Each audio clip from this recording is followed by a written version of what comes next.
Hope everybody's doing well. Starting with the win over Virginia Tech, another great road win for the team. 2 straight road wins on senior day and 2 difficult places to win. Proud of our team, proud of our staff.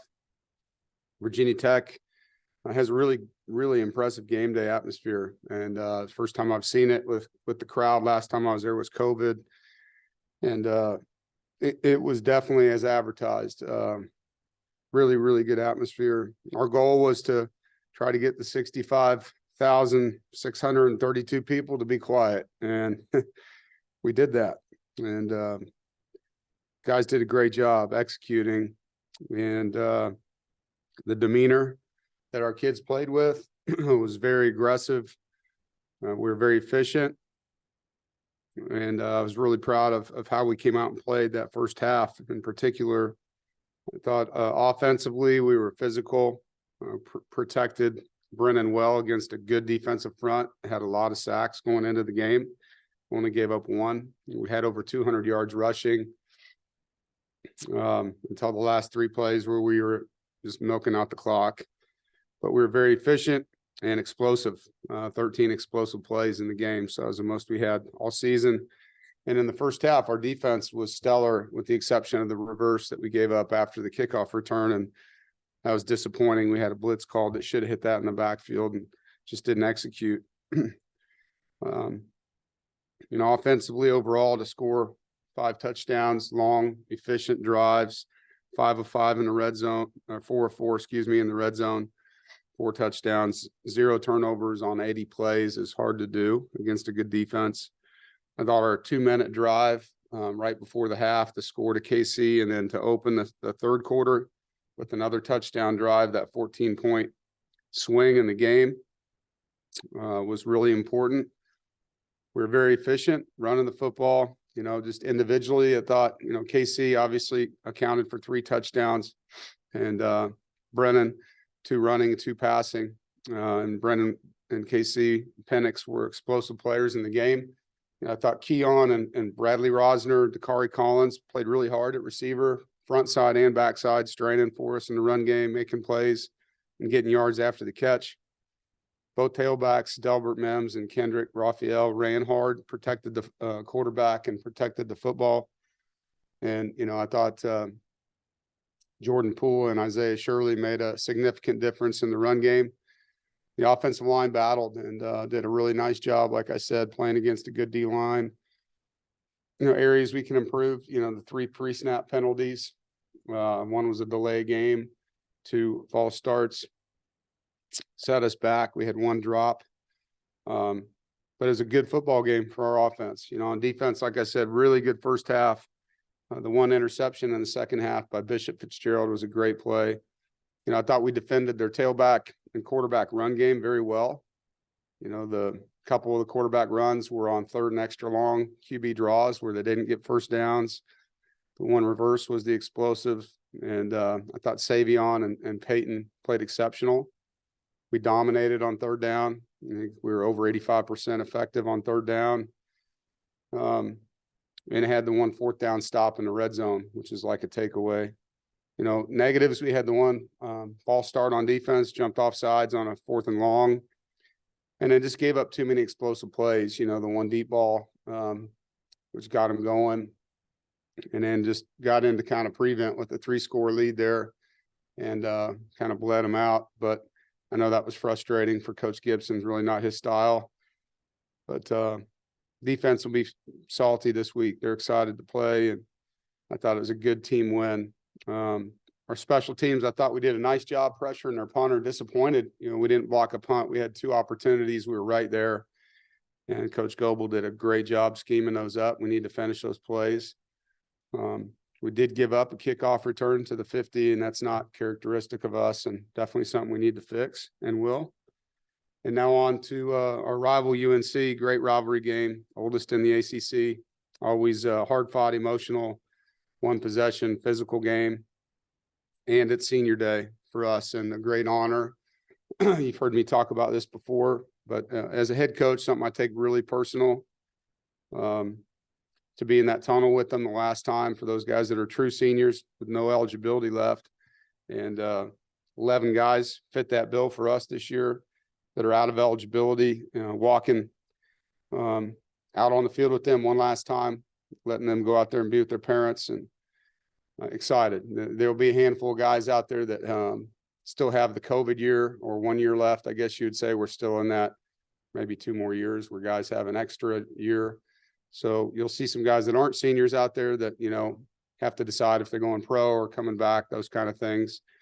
But we'll allow them obviously the opportunity in case they do decide to go pro. But senior day is important, and guys like Peyton Wilson, for him, it's going to be an emotional day. Guys like that have been through a lot, and these guys have a lot of stories. Derek Eason, guys that have been here a long time. It's a great group of young men that sacrificed a lot for our program and have done great things. One of the stats I saw after this last win was it's the only football team in NC State history that's had 4 straight 8+ win seasons. And so a lot of these seniors are part of those games and those wins. We talk about UNC, obviously a very explosive offense. They're balanced, play with tempo. They're up tempo team, averaging over 75 snaps a game, and they're at the top 1 or 2 or 3 in almost every category on offense. And Drake May is a terrific competitor, good athlete, can run, stands tall in the pocket, sees the field, throws every ball that you'd want him to throw. Running back Hampton's playing really well for them, one of the top rushers in the country, and leads the conference. And rushing, physical back, a bunch of receivers to throw the football to, tight ends. And you can see why they score a lot of points. On defense, they're getting takeaways. They have a big front. Their linebackers run well. Their defensive end, Rucker, leads them in sacks and TFLs. Linebacker Gray, again, leads them in tackles. He's been there a while, and it plays really hard for him. And their safety, Chapman, makes a lot of plays, does a good job. And they're where they're supposed to be. They're well coached, and this is one of those games where records and stats, even though this is a pretty evenly matched game when it comes to those things, it doesn't matter. It's a rivalry game, and love playing in them. UNC's done a really good job this year with their turnover margin. They're tied for first in our league with +10. And, anytime you can be in that area, we're +8, they're +10. You're going to be in a lot of games and win a lot of games, which both teams have. So we're excited, for the opportunity and the challenge to continue the journey one more week here in the regular season. It's also Thanksgiving. And so, great week for all of us to be thankful and take some time, to reach out to the people that have made a difference in our lives and that we love.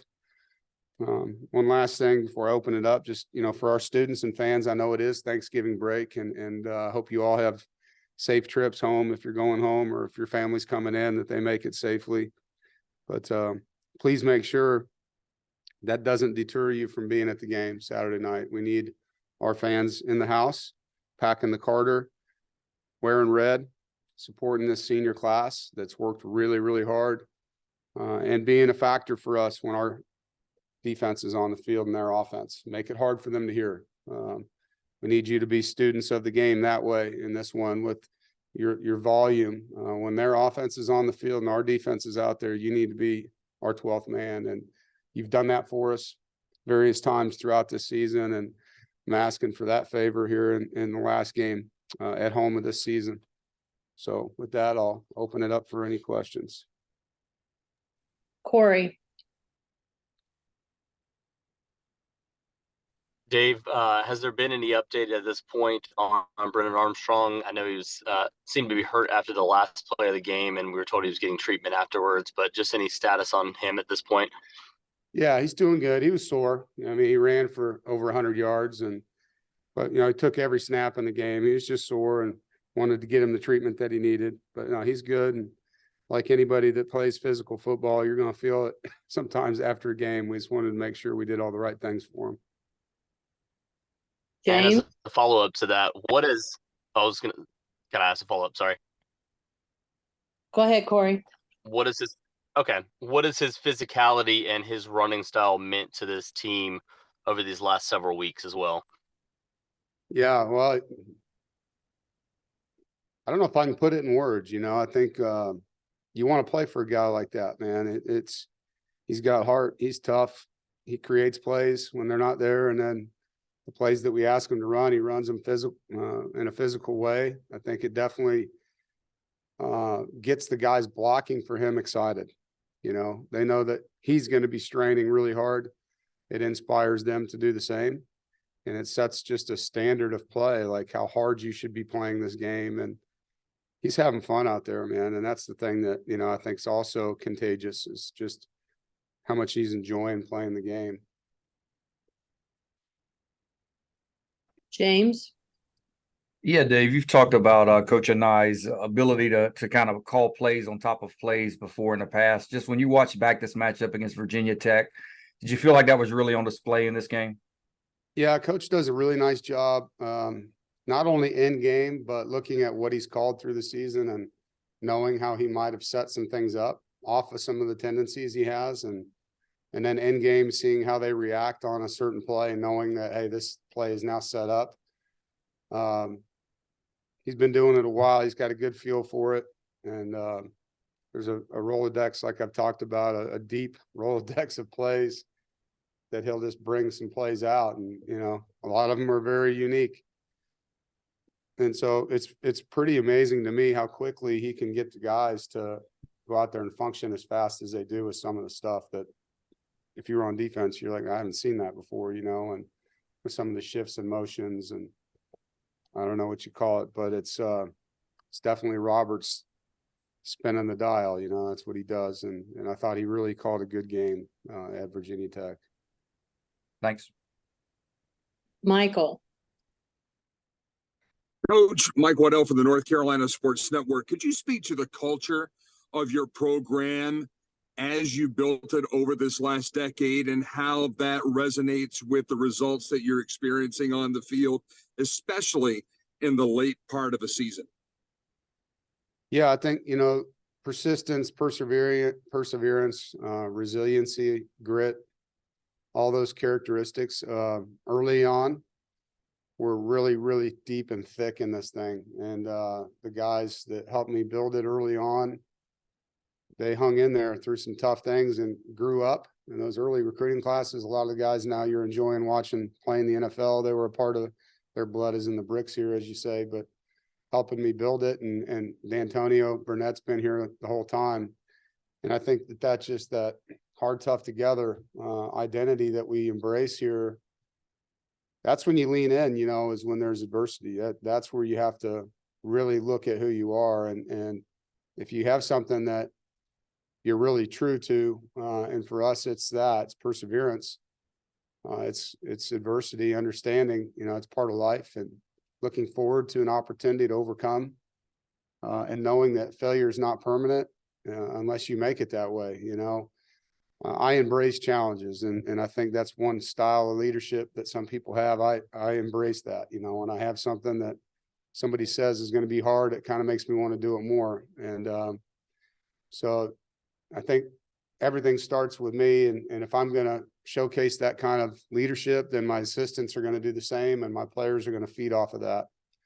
And when you do that for 11 years, I think it just ruminates, and so one thing that I haven't done is change that part of who I am. There's other parts that have definitely evolved in me as a coach. I've learned a lot along the way, but I have not changed that. I'm not going to quit. I'm going to work hard, and I'm going to look at adversity as an opportunity. Noah? You mentioned Brennan just being like the ultimate teammate and going through what he did over the last month. How did you kind of see that rub off on other guys in the offense? Seemed like, Dakari Collins and Bradley Rosner haven't played much recently, but at Virginia Tech, they both, had pretty big impacts. Yeah, well, I think he showcased what leadership looks like. I asked the players from time to time, are you being the teammate that you want your teammates to be? And I think there's no question that Brennan does that. And he did that in a very difficult time. And people saw that, and how he spoke up to the offense for them to play hard. for MJ, when he became the starter, said a lot about who he was character-wise, and then how he just kept practicing and serving guys on the team. And then when he got opportunities to go in the game and how he performed, how hard he ran, I think it really showcased who he is as a human being. And there's a lot of respect in that from our team and our staff. As far as Dakari and Bradley, there's been several receivers that have worked their way up. Anthony Smith's another one that at the beginning of the year, they weren't getting a lot of time, and they've just kept working, you know, and sure, they want to play more and this and that, but they also understand if they do the right things over and over and over that they're going to be rewarded, and they were. And then when they went in, they made plays. You know, Dakari started last game. He'll start again this week, and we're excited. He's just got to stay one day at a time, you know, in the process of getting better. And I told him the other day, I'm proud of him. He needs to stay in that one day at a time place. And it's going to be fun, you know, to get out there and compete with these guys this week. And hopefully there'll be more of that. Just, you know, guys continuing to fight. Ethan. And coach, when you have transfers like Bradley and Dakari, or, you know, freshmen like Casey contributing, and this is their first time playing against UNC, what do you do or say to just emphasize how important this game is to this program? Yeah, I don't think I need to say a lot. I set the stage Sunday in the team meeting, do a little history lesson. You talk about your opponent and kind of lay out what it's going to look like for the week. And so they know. And Casey knew before he came here, I think, but they definitely know. And the stage is set. Now it's just go out and do what you do. Like, the reason we won 4 in a row is because we've embraced the process of practicing and preparing. And we need to do that again. Doesn't matter if we're playing our rival or not playing our rival. You know, you're not going to win any games if you don't prepare and practice the right way. And so this game has a lot of ulterior things with senior day, rivalry week, rankings, bowl placements, you know, everything. But I just want to beat UNC, and that's what they want to do. And how do you do that? You have a great Tuesday practice, you know, and then you have a great Wednesday and a great Thursday. And that's the recipe for winning for us. And so we're going to try to stay engaged in that. Thanks. Andrea. Dave, I know you've had some really talented and good teams at NC State, but given where you were headed into the open date, do you feel like this is the best coaching job that you've done? Well, I think I'd have to let you guys tell me that. You know, I think there's been years where we've probably got more out of our talent than other years, for sure. But I do think the response that we've had since the bye week has been elite, for sure. But, you know, you guys get a vote on who these coaches of the year are at the end of the year. And for me, it's just show up and do the best that I can. And if I'm rewarded for it, then that's great. And if I'm not, I'm going to keep doing my job. And I just am super proud of how the guys responded after Duke, and hope we can finish it.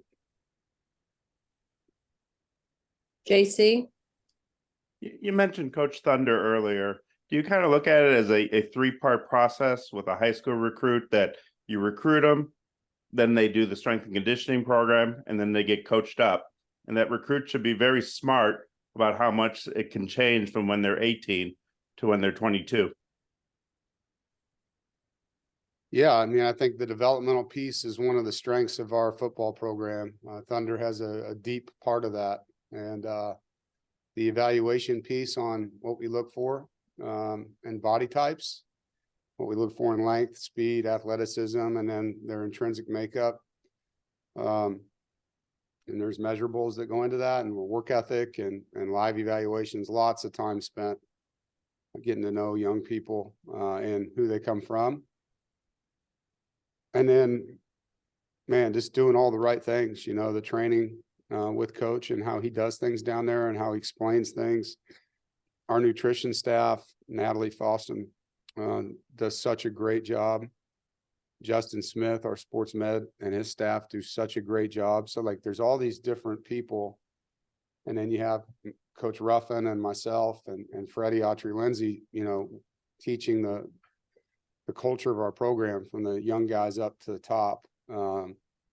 So we're trying to grow them in every way. you know, and I think all of those things matter in their maturation, and 18 to 22 is the greatest growth cycle they're going to have. So we're trying to max out that window, you know, trying to max it out, and we can't do it without them. They have to be a part of the recipe. You know, the guy that comes in here and does everything you ask him to do, the Thayer Thomas, the Drake Thomas, those kind of guys, you see them go fast as far as how they can perform. And then there's other guys that take their time in figuring out how hard it's going to be, and they're a little bit later to come on the scene sometimes. So, you know, it's interesting. Each kid that you bring in, you don't know like which freshman's going to impact the team the most, who's going to have the biggest, you know, change. Like James Smith Williams, 195 to 270 and running a 4.5 at the combine. Like, wow, what a change, you know, and starting in the NFL. Couldn't have predicted that. Not that he wouldn't think that he'd be an NFL player, but some of the body changes that Thunder has been a part of down there has been amazing. Mike, Coach, how much does this game against your rival North Carolina and North Carolina's rival NC State mean to your program in terms of recruiting, and how much is the game itself a punctuation mark to that process? Well, you know, bragging rights are real. It's great when you win a rivalry game, you go out on the road and, you know, as a coach, you got your chest out and all those kind of things. I'm not necessarily sure it changes who we get all the time. I think these kids, that's a piece, but there's a million pieces in the decision. You know, it might be an exclamation point sometimes, but a lot of these guys come to campus multiple times, and there's a million parts of this equation that goes into why they pick us or them or whatever school they're picking. The rivalry is very meaningful to the fan base, to the alumni, to the coaches, current players, former players, all those things. And yeah, I mean, that's what makes rivalry week great in college football, man. All these teams, you're seeing them, and every rivalry I've been at, been a part of, it's the same way. It's just great pageantry, and it's one of my favorite weeks in college sports. Noah, You've talked, previously about the impact that Peyton has on the defense in all sorts of, ways. Is there any player or anything that you've seen, anyone else be able to do it? Or is he kind of like, a unicorn in that sense of being able to be this impactful on a team's defense? Are you talking about that we played against, or? No, Peyton, about him and how much, impact he has on this team. Yeah, it can be played against, or just, at NC State, or from your career in a whole. Well, I mean, Peyton's impact is felt. I mean, he was out there 47 plays, and I mean, he's in on almost every play somewhere. He's around the pile if he's not in the pile, and he's playing as hard as anybody. He's running guys down, and his impact is massive, and it's felt on the sideline. And not just when he's over there in the huddle with the defense. When the offense is out there, he's cheering them on. He'll run up to the special teams ready area and say things to guys in the huddle there about what, going down on a kickoff. So in the locker room, he's talking. In the team room, he's talking. So his impact is huge. And he's a commander. He's not just a leader. Like, he has that command presence in front of a team. When he speaks, they listen to him. And he's earned that. And so it's meaningful when he talks. I can't really speak for other teams because I don't get to see all the auxiliary things, that are going on. There's a lot of good players in our league that impact games. I would say there's not many in the country that impact what the game the way that number 11 is right now for us. Jaden.